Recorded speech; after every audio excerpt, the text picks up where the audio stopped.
here. This is some room tone.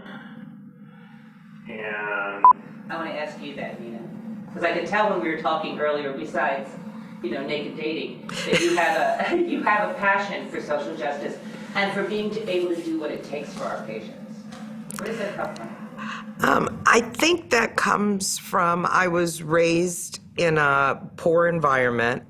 I remember I was in the 3rd grade. I grew up in a very small blue-collar town. There were these gummy bears that every kid in the class was so excited to bring to school and to eat. And I remember I started eating them and I got the worst toothache I'd ever had. And was, or am, I guess, missing 11 of my permanent teeth. I'm a survivor of domestic violence, and I'm sorry if I cry. But, so I didn't know where to go.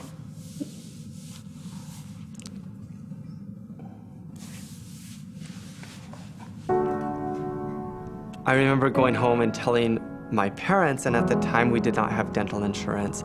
And I remember they just couldn't take me to the dentist. We had no access. I got to see firsthand what it's like to find people that don't have health care or assistance really of any kind.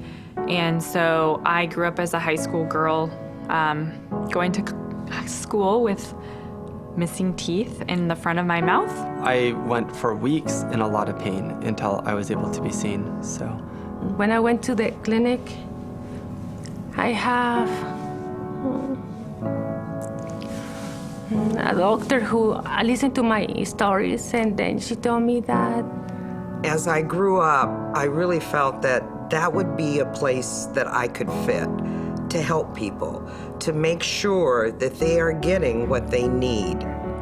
You're not going back. From now on, you're not gonna step back. You're gonna step forward, day by day, and be a stronger woman. I knew when I went to dental school that I wanted to go into community health and live and work in the same community. I'm very proud to tell people I work here. For all the things that have happened in the past to me. I also hope that when my own family goes and sees the dentist, that they get the same quality that we get here. It's amazing, I don't know. It's just, I want to say a big thank you to everyone who gave me the opportunity to become one more, a Neighbor Care. When you talk to anybody from Neighbor Care Health, any staff, they're smiling. And it's not fake, it's real. And I want to be here forever.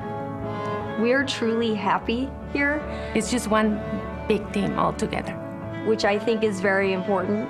If I need something from someone, they're there. No matter which patient belongs to which doctor or which nurse belongs to this team. Medical, dental, nutritional. Everybody is there to help you. We go far by doing that. It's a big family. If you want to go fast, go alone. We work together to help each other. And if you want to go far, go together.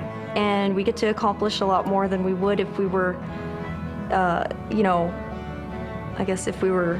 Flying solo. Yeah, flying solo.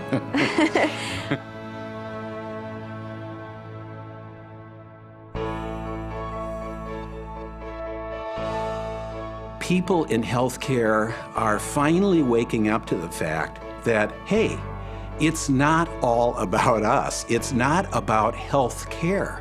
When you see, a mom walking in with a little infant that sometimes isn't feeling well, but you know that she is confident that she's going to get the care for her child that she feels her child needs, that she's trusting us to take care of her baby, that says a lot. What it's really about at the end of the day is health. It's helping people realize the best health they can have. It's helping communities realize a better health status for the folks that live in that community. For us, it's the caring, the caring, it's amazing. It's in their eyes, it's in their hearts. You can just feel it, they care. I mean, one not to like Dr. Raja. I mean, amazing. Not amazing doctor, amazing human being. That's what makes her different. If somebody walks through the door, I guess I'm like a dog. I'm like really excited to see you and happy that you're here kind of thing, you know? So if I had a tail, I would shake it, but no. As soon as, you know, the first time we went to triage, we saw Nicola, and the second time we saw Dominica, and then the third time was for delivery and Mary came in. Each time, as soon as the midwife came in, it was like, it didn't matter where we were, everything was going to be okay. Well, and I remember the first time I was able to give you a standing up hug because I met you in a wheelchair. Yeah, and you were in a wheelchair for a long time, and I was like, oh! You're so tall. Normally, I look at a person and say, oh, she's young. She can't help me. I didn't think like that. This is the past. Just to have somebody that. I mean, I felt the compassion. You know, just gives a darn, you know? But as soon as one of our neighbor care midwives came in, it was like, oh, everything's gonna be okay. It's pretty cool. Yeah. Wish there were more people like you. Oh, thanks. Thank you. And I'll swear to it. Thank you. Everyone over there literally took me off the street and saved my life. I thank them. They really did. Thought I was okay. I wasn't okay. I'm okay now. Otherwise, I'd still be sleeping in a bush if it weren't for them. Thanks. If I was still alive. And she does wag her tail.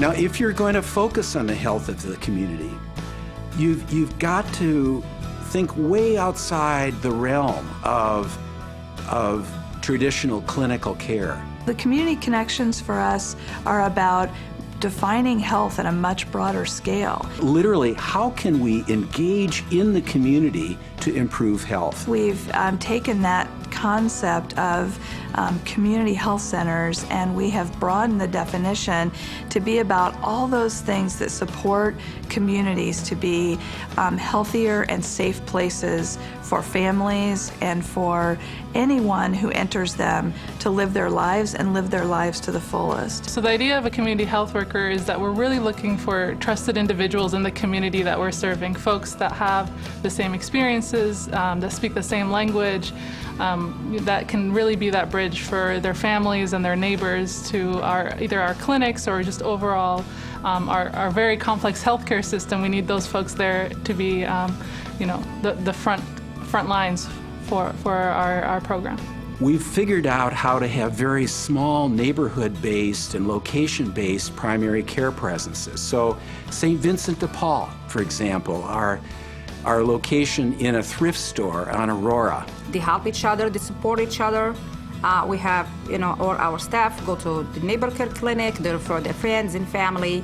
And the work that we are doing in the schools, we're the largest school-based provider of services in the state, one of the best in the country. Because girls used to come in repeatedly for pregnancy tests and Plan B, and oh my God, I think I'm pregnant.